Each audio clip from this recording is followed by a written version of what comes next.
North versus south करके आप मोहब्बत की दुकान लगाने निकले। और सनातन धर्म का ही ये श्राप है कि आपका हाल आज ऐसा हो गया है। सोशल मीडिया पर मारे गए चुटकुलों से गद्दी नहीं सिर्फ लाइक्स और रिट्वीट से मिलते हैं। उनके प्रोडक्ट मतलब कि राहुल गांधी एक खराब पॉलिटिकल प्रोडक्ट है कि कहीं भैया ईवीएम तो हैक नहीं हो गई है। ये जो नॉर्थ वाले हैं ये वोट तो वहां पर बीजेपी को देते हैं लेकिन काम करने के लिए यहाँ बैंगलोर में आते हैं। सबसे पहले तो बहुत बहुत बधाई आप सभी को जो आप लोगों ने चुनावी हिंदुओं को सही तरीके से समझा परखा जाना और उसके बाद वोट दिया। सीधी सीधी सी बात यही है कि वो आपसे दक्षिण कहेंगे आप भारत कहना, वो पूरब कहेंगे आप भारत कहना, वो पश्चिम कहेंगे आप भारत कहना, वो उत्तर कहेंगे आप भारत कहना। क्योंकि जात पर जब ये लोग हिंदुओं को बांट नहीं पाए तो अब इन लोगों ने क्षेत्र का सहारा ले लिया है। एक अलग ही नीच किस्म की राजनीति इस समय की जा रही है। नॉर्थ वर्सेस साउथ का हवाला देकर कहा जा रहा है कि नॉर्थ वाले तो बेवकूफ हैं जो धर्म के नाम पर, मंदिर के नाम पर वोट डाल रहे हैं। अरे मैं तो उन बेवकूफों से बस इतना सवाल करना चाहता हूं, इतना पूछना चाहता हूं कि अगर अयोध्या में राम मंदिर की जगह पर बाबरी मस्जिद को दोबारा बनवा दिया जाता तो शायद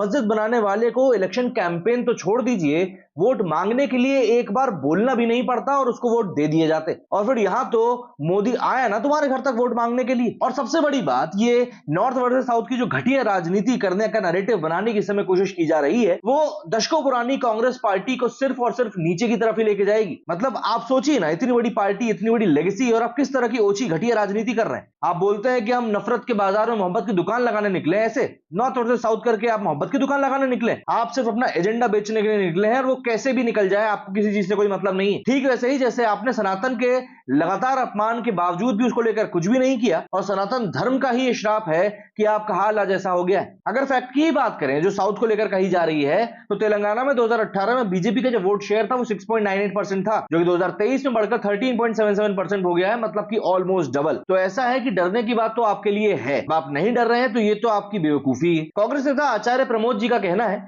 कि ये कांग्रेस की हार नहीं बल्कि सनातन का श्राप है। आज की जनता देख रही है कि आखिर क्या चल रहा है। कर्नाटका में जीती कांग्रेस और उसके बाद किस तरह की घटनाओं ने वहां पर सर उठाना शुरू कर दिया, ये सभी ने देखा, हमने देखा, जनता ने भी देखा। और बल्कि मैं तो धन्यवाद कहूंगा कर्नाटका की जनता का कि उन्होंने हमें यह बताया कि आखिर हमें किसको वोट नहीं देना है। और देखो ज्यादा वक्त नहीं लगेगा, बहुत से हिंदू अब जाग चुके हैं और समझ चुके हैं कि आखिर किसको उनको वोट डालना है और यहां कौन उनके लिए खड़ा हुआ है, किसके रहने से माहौल उनके लिए अनुकूल रहेगा, उनका सुबह बहुत शांति से होगा। कुछ क्षेत्र हैं जहां अभी भी हिंदू सोया हुआ है, वो भी जल्दी ही समझ जाएंगे। उनको भी समझ में आ जाएगा कि अगर अब जल्दी नहीं जागे तो ये समझ लो कि रातों रात घर भी छोड़ना पड़ सकता है। मैं ये नहीं कहता कि सिर्फ बीजेपी जीते, कांग्रेस को भी जीतना जरूरी है, वरना लोकतंत्र की ताकत आखिर आप देखेंगे कैसे। मोनोपॉली तो चाहे बिजनेस में हो चाहे राजनीति में हर एक जगह पर बुरी होती है। लेकिन वो बेचारे सोचते हैं कि सोशल मीडिया पर मोदी को गाली देने से, पनौती ट्रेंड करा देने से वो चुनाव जीत जाएंगे। लेकिन आप जरा समझाओ उनको कि सोशल मीडिया पर मारे गए चुटकुलों से गद्दी नहीं सिर्फ लाइक्स और रिट्वीट से मिलते हैं। मार्केटिंग की दुनिया में कहा जाता है कि तुम्हारी मार्केटिंग स्ट्रेटेजी कितनी ही मजबूत क्यों ना हो, कितनी ही स्ट्रॉन्ग क्यों ना हो, लेकिन अगर तुम्हारे प्रोडक्ट में दम नहीं है, तुम्हारा प्रोडक्ट ही खराब है, तो आप कितनी ही अच्छी मार्केटिंग स्ट्रेटेजी लाएं, आप कुछ भी नहीं कर सकते। और कांग्रेस के केस में बात यही है। उनके प्रोडक्ट मतलब कि राहुल गांधी एक खराब पॉलिटिकल प्रोडक्ट है। आप मानो या ना मानो, और सोने पे सुहागा तो ये बात हो गई है कि अब इनकी जो मार्केटिंग हेड है वो भी खराब है, सुप्रिया श्रीनाथ जी। सुप्रिया जी बोल रही थी कि मोदी लोगों को जल्लाद बनाना चाहते हैं। वो फांसी की जो मांग करी थी ना, उसको लेकर मोहतरमा ने ये कमेंट किया था। उनसे भी हाल अब जाकर पूछ ही लीजिए कि कहीं भैया ईवीएम तो हैक नहीं हो गई है, और लगे हाथ तो पनौती का सवाल भी पूछ ही लेते हैं। बताओ जरा आप लोग कमेंट्स में जाके कि आखिर असली पनौती कौन है। क्योंकि जो गारंटी जो लिखकर देने की बात बताते हुए हुई थी कि भैया मैं लिख कर देता हूं, आप देख लो एमपी से बीजेपी गायब हो रही है, वो सब तो हवा हो गई। लेकिन मैं दाद वाकई में देना चाहूंगा कांग्रेस के ऑप्टिमिज्म की कि 3-1 से बुरी तरह हारने के बावजूद भी लगे हुए हैं ऑप्टिमिज्म की तरह कि भैया तेलंगाना ने 2024 की तरफ इशारा कर दिया है कि हवा किस तरफ जाने वाली। अरे तो भैया मोरी मैया बाकी के 3 राज्य जो है वो क्या मोए मोए करने को बैठे हुए थे? मतलब लिटरली यार, तुम मोदी के चाहने वालों को अंधभक्त कहते हो, लेकिन मुझे तो यही समझ में नहीं आता कि तुम्हारे लिए क्या नाम रखूं। क्योंकि जिस कुएं में तुम बैठे हुए हो ना, उस कुएं में बस तुमको तुम्हारा पूरा संसार दिखाई दे रहा है, जबकि उसके बाहर बहुत सी दुनिया बैठी हुई है। मोदी जी अभी कतर गए तो वहां पर लोगों ने बोलना शुरू कर दिया कि देखो भैया ये तो चुनाव के नतीजों से डरकर विदेश जब घूमने भाग गया। अभी जब कतर से हमारे सैनिकों को बचाने की बारी आएगी ना, तब फिर मोदी मोदी करते हुए नजर आना, और कुछ नहीं कर पाओगे। वहीं अब कई लोग बोल रहे हैं कि बीजेपी ने कन्हैया लाल जी के नाम पर भी वोट मांगे। सही बात है, इनको अभी तक 15 महीने बीत चुके हैं लेकिन उस तरीके से न्याय में नहीं मिला जैसा मिलना चाहिए था। तो अब उन्हीं लोगों की मांग ये भी है कि अब कन्हैया लाल जी के गुनहगारों को कैपिटल पनिशमेंट दी जानी चाहिए। और अगर आपको नहीं पता है कैपिटल पनिशमेंट का मतलब तो कृपया करके गूगल कर लें।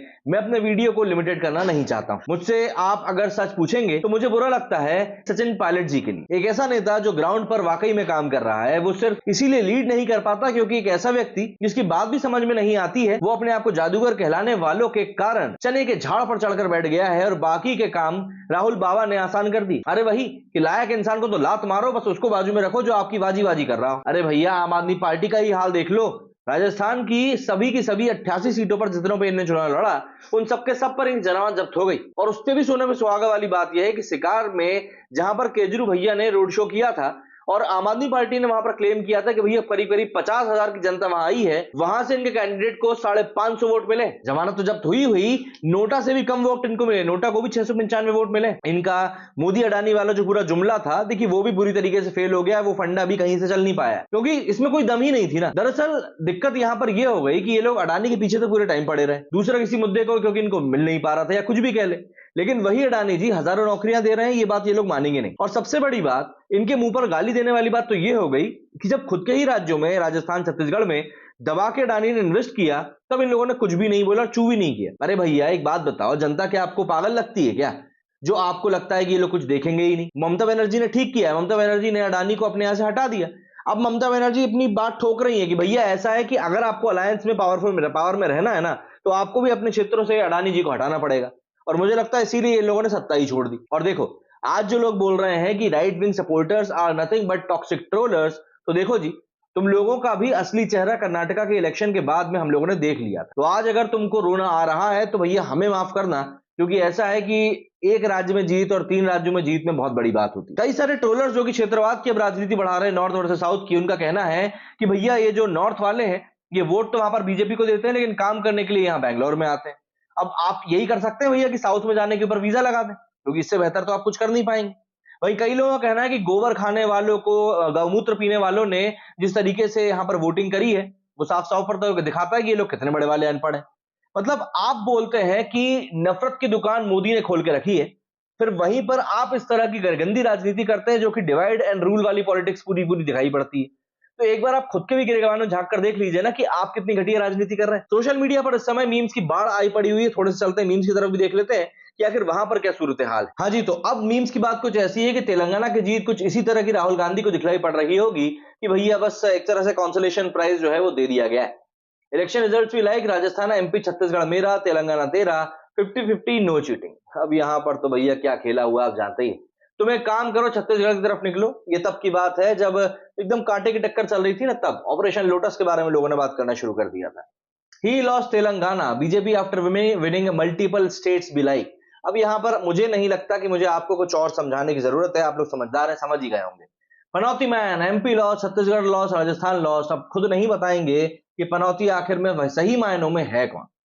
Congress mood right now Rajasthan में, तेलंगाना में, एमपी में, छत्तीसगढ़ में। छत्तीसगढ़, मध्य प्रदेश, राजदीप सरदेसाई के तो भैया ऐसी ट्रोलिंग हो रही है, ऐसी ट्रोलिंग हो रही है कि क्या बताएं। उस बेचारे को तो समझ में ही नहीं आ रहा है कि मैं क्या करूं और क्या ना करूं। रिजल्ट की बात छोड़ो, मनोरंजन में यदि कोई कमी रह गई हो तो बिल्कुल बताओ भैया, बता देना कमेंट सेक्शन में जाकर, मनोरंजन में कोई कमी रह गई क्या? 2014 में मोदी जीत गया, कांग्रेस एक के बाद एक चुनाव हारने लगी। 2019 में भी मोदी जीत गया, कांग्रेस को 50 सीट आई, अमेठी भी गई। अब 4 में से 3 राज्य गए, सबसे बड़ा पनौती पप्पू तो मैं निकला। पनौती बेटा, असली पनौती तो तू निकला। यहां पर हालात वाकई में ऐसे हैं। कांग्रेस से ज्यादा दुखी तो ये लोग हैं।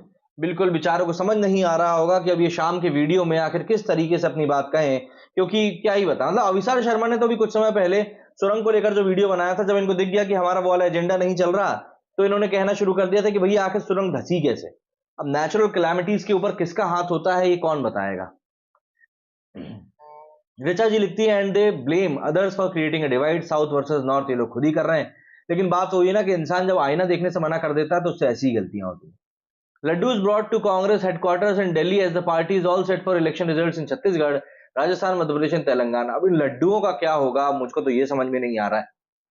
ये देखिए, बिके हुए लड्डू नतीजों के बाद वापस नहीं होंगे। कुछ ऐसा ही हाल इस समय हो चुका है। ये बात बिल्कुल सही मायनों में सत्य है, और जो इस बात को अभी भी नहीं मान रहा है, मुझे ऐसा लगता है कि उसको नींद से जगाने की ज़रूरत नहीं है। उसको आप उसी स्वप्न में जीने दें तो बिल्कुल बहुत बेहतर रहेगा। क्या कहना है आप लोगों का इस इलेक्शन के कैंपेन के बारे में, रिजल्ट के बारे में? कमेंट करके ज़रूर बताइएगा। मेरे स्टूडियो फिलहाल इतना ही। जय हिंद, जय भारत।